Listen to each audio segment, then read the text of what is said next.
how money really works. In business, we study successful people in a certain area, and then we emulate or copy what they're doing in order to have the same success they've had. It's called best practices. It's why you hire a personal trainer. They have abs and you have a keg. They know something you don't know. They do something you don't do. And so we learn from someone that knows something we don't know because they've actually done it, not have a theory about it. See, I don't really care what your theories are about money if you're broke. You're just arrogant and stupid. You know, here's the thing. You got 3 kids and you make under $30,000 a year household income, you're right at the poverty level, according to the Fed statistics of what the poverty level is. You're single, you make $17,000 a year, you're right at the poverty level. Now, is that a bad thing? No, one year I made $6,000. I know how it feels. I'm not talking down to anybody. I'm a redneck hillbilly, guys. I get it, okay? I understand. I've been there. I am that guy at times. I've done all kinds of stupid butt stuff in my life. But the thing is, there's a whole lot of the things that happen in your life, the vast majority of them, that are holding you back, that are your choices. 95% of you listening to me right now do not do a unique written budget every month unique to that month. Almost no one does. Those that do, however, find all kinds of money that's being lost because your checking account is a freaking sieve. Money leaks out of it like you're sending it to Congress or something. You have no idea where your money goes. And you make more than your parents made. You make more than a lot of your friends make, and you make more than any other country in the world, virtually. Personal income. And you're freaking broke. And we learned that money really is fairly simple. It's just hard to do. There's only about 4 or 5 things you got to do to win. You have to live on less than you make.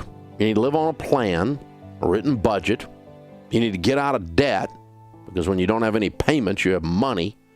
Your most powerful wealth building tool is your income. You've got to learn to save and invest. And you can't do that when you're in debt, don't have a plan, and don't live on less than you make.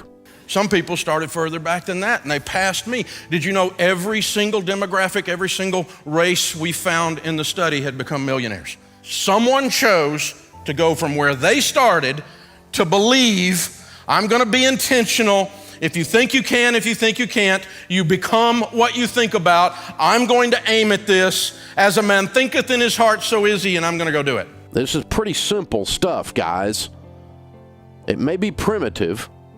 It may be easy to understand, but it is very hard to do because it has everything to do with you changing your heart and the way you function and the way you live your life, and you live like no one else so that later you can live and give like no one else, because that's the last one. People who have wealth and keep wealth and build wealth have a long-term planning window.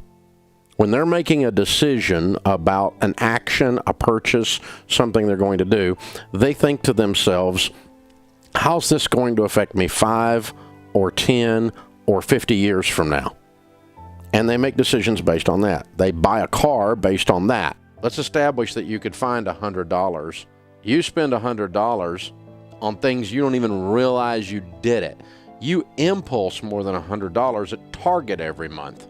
The reason they check your receipts at Costco and Sam's on the way out the door is not to make sure you didn't shoplift. It's because it's federal law. You spend $200 or you're not allowed out.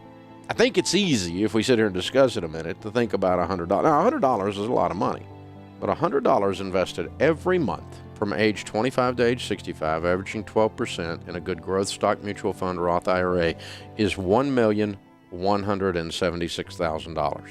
If you spend everything you make, you're a fool. Well, Dave, you don't know about my situation in America today. Wages are stagnant. You're only got stagnant wages if you decide to stay there and keep getting those wages. This is not Russia. You can quit. I don't like how much Walmart pays. I don't like how much McDonald's pays. So don't work there, stupid. Go to work for somebody else. I don't like how my company treats me. So leave. Go be somebody. There's no reason that you have to be stuck somewhere because some liberal journalist said you were stuck. You're not stuck. You're stagnant. Don't be stagnant. It means lower your stupid butt lifestyle and quit spending money like you're in Congress is what it means. It means quit going out to eat. You're broke. It means quit buying the most expensive thing at Whole Paycheck over there and get your dadgum coupons out and have a meal plan and actually cook from scratch because it saves money. And don't go on vacation. You're broke. And don't buy that. You're broke. You have clothes in your closet. Stay out of the mall. Live on less than you make. That's what it means. You have to live on less than you make in order to pay off debt, in order to save and invest, in order to be generous. You can't spend more than you make and end up anywhere but in bankruptcy court. There's really 3 basic money skills that you have. Spending properly, reasonably. Learning to enjoy money falls under spending.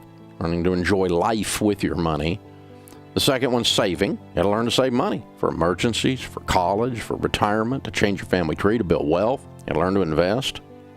You got to learn to ride the investment waves like we've had in the stock market in the last couple of weeks. And giving. The power of generosity to completely change you when you learn to give as the natural rhythm of your life. It changes everything. Think like rich people. Rich people think in 5 and 10 and 20-year blocks of time. Poor people think in 10-minute blocks of time. If your whole life is a woohoo, oh God, that's going to make you poor. You can't do woohoo, oh God. Thank God it's Friday, oh God it's Monday. You can't live your life that way. And the way to break that is to start looking out longer term with all your decision making.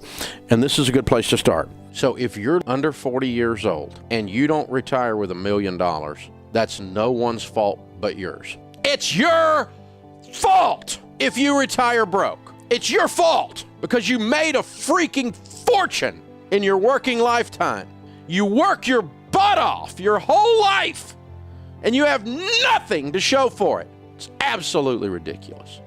There's a high correlation in all of our data between people who win with money and those that are generous. Generosity is a key element in people who end up winning with money. And it's pretty simple. It's because generous people are attractive, selfish people aren't. They're ugly. I'm not talking about physically attractive, but they're likable. The person that holds the door for you versus the one that cusses you for doing it. The one that helps you pick up your groceries when they're rolling around the parking lot because the bottom fell out of your bag. That's a generous person. They might be a person who gives you some money because you're broke. You don't have money for food or you're going through a hard time and they help you out. And it's not that financial success allows people to be generous. It's that generosity causes people to be people that are lovable, likable, more than selfish people. I'm a spender. It's no trouble for me to enjoy money. It's also no trouble for me to give money.